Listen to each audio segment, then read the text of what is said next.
అందరికి క్షణార్థులు. నేను మీ సంపస్వామిని కొడకన్లా జనగామ డిస్టిక్. చాలామందికి ఈ రోజులల్లా బాయ్స్‌కి మాత్రం స్పెర్మ్ కౌంట్ తక్కువ అవుతుంది. అజోస్పెర్మియా స్పెర్మ్ కౌంట్ తక్కువ అవుతుంది. జీరో కౌంట్ ఉంటుంది. కొంతమందికి వీళ్ళల్లో ఉండే కౌంట్ మొత్తం తక్కువ అవుతుంది. ఇది మనం తినే ఈ యొక్క వాతావరణ ప్రభావం గానీ, కాలుష్యం ప్రభావం గానీ, మనం తినే తిండి గానీ, మనం వాడే ఒక విధానం గానీ చాలామందికి తాగడం వల్ల, అదేవిధంగా అంబర్లు, గుట్కాలు, సిగరెట్లు తాగడం వల్ల కూడా స్పెర్మ్ కౌంట్ తక్కువ అయితుంది. అలాంటి వారికి ఏం చేయాలి స్వామి? మాకు అర్థం కావట్లేదు. ఎన్ని మందులు వాడినా, ఎన్ని గోళీలు వాడినా స్పెర్మ్ కౌంట్ పెరిగినట్టు పెరుగుతుంది, తక్కువ అవుతుంది, మొటిలిటీ అవుతుంది, క్లియారిటీ లేదు, లోపల కదలికలు లేవు, స్పెర్మ్ లోపట కదలికలు లేవు. మేము చాలా బాధపడుతున్నాం. ఏం చేయాలి స్వామి? మీ దగ్గర ఏమైనా తెలిసిన ఏదైనా మెడిసిన్ ఉందా? లేకుంటే మీరు ఏమైనా మెడిసిన్ ఇస్తారా? మీకు తెలిసింది ఏమైనా చెప్తారా స్వామి? మాకు దయచేసి మాకు చెప్పండి. మేము చాలా ఇబ్బంది పడుతున్నామని చాలామంది బాయ్స్ నాకు మెసేజ్ పెట్టడం జరిగింది. మీ అందరిది నాకు తెలిసిన విధంగా మీకు చెప్తాను. తప్పుగా మీరు ఎవరు అనుకోవద్దు. బ్యాడ్ కామెంట్స్ కూడా ఎవరు పెట్టొద్దు. నాకు తెలిసిన విధంగా, నాకు తోచిన విధంగా మీకు చెప్తున్నాను. మీరందరూ ఉపయోగించుకోండి. అయితే మన పెరట్లో దొరికే మన మునగాకు, ఈ మునగాకును తీసుకొచ్చుకొని, మునగాకును రోజు పొద్దుగాల పరిగడుపున దీన్ని జ్యూస్ చేసుకొని, ఒక గ్లాస్ అంత జ్యూస్ తీసుకొని అందులో లెమన్‌ను, తేనె కలుపుకొని తాగడం వల్ల కొంచెం ఎవుటుగా అనిపిస్తుంది జ్యూస్ చేసుకొని తాగినప్పుడు.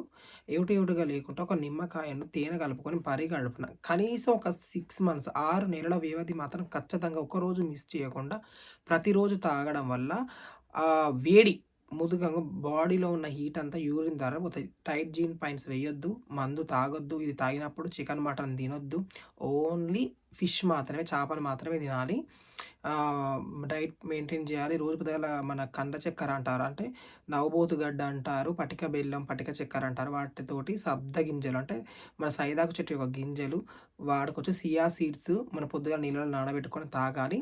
రోజు పాలు ఖచ్చితంగా తాగాలి. మన పాలలో కూడా ఈ ఆకును, ఈ పొడిని తీసి మంచిగా ఈ పొడిని మొత్తం ఎండబెట్టి మంచిగా గడిగి ఒక సన్నటి పలసటి మీద ఎండబెట్టి, ఎండిన పొడంతా మనం రోజు నైటు పాలల్లో భార్యాభర్తలు ఇద్దరు సేవించిన భార్య లోపల ఉన్న పీసీఓడి, పీసీఓఎస్ పోతుంది. భర్తకు స్పెర్మ్ కౌంట్ పెరుగుతుంది. అదేవిధంగా సంతానం లేని సమస్యలు కూడా తగ్గుతుంది. అయితే దీన్ని మళ్ళా మనం కూరలో కూడా వాడుకోవచ్చు. మనం పప్పులో గానీ, పప్పుచారు లోపట గానీ, చికెన్‌లో గానీ, మటన్‌లో గానీ ఏదైనా చేసుకోవచ్చు. లేకుంటే కారం పొడైనా కొట్టుకోవచ్చు. లేకుంటే పచ్చడి చేసుకొని నిల్వ చేసుకొని తినొచ్చు. ఒకసారి మీకు దొరకదు అనుకుంటే దీన్ని తీసుకొచ్చుకొని మొత్తం పలచటి వస్త్రం మీద ఎండబెట్టుకొని పొడి చేసుకొని పొద్దుగాల తాగండి. నైట్ మాత్రం ఖచ్చితంగా పాలల్లో వేసుకొని తాగడం వల్ల మీకు బ్యాలెన్స్ అయితాయి. ఇది తిన్నప్పుడు మాత్రం ఖచ్చితంగా నాన్ వెజ్ మాత్రం తినొద్దు. బాయిల్డ్ ఎగ్ తినాలి. నీలం కూడా 2 బాయిల్డ్ ఎగ్గులు తింటే ఒక నీలమే తినాలి. ఇంకో నీలం తినొద్దు.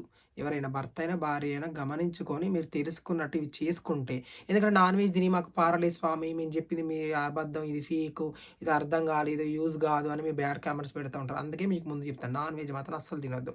నాన్ వెజ్ తినకుండా ఇది మెయింటైన్ చేసి బాడీని మీ డ్రై ఫ్రూట్స్ తోటి వీటితో మెయింటైన్ చేస్తే మాత్రం ఖచ్చితంగా మాత్రం మెటిలిటీ, స్పెర్మ్ కౌంట్ ఖచ్చితంగా పెరుగుతుంది.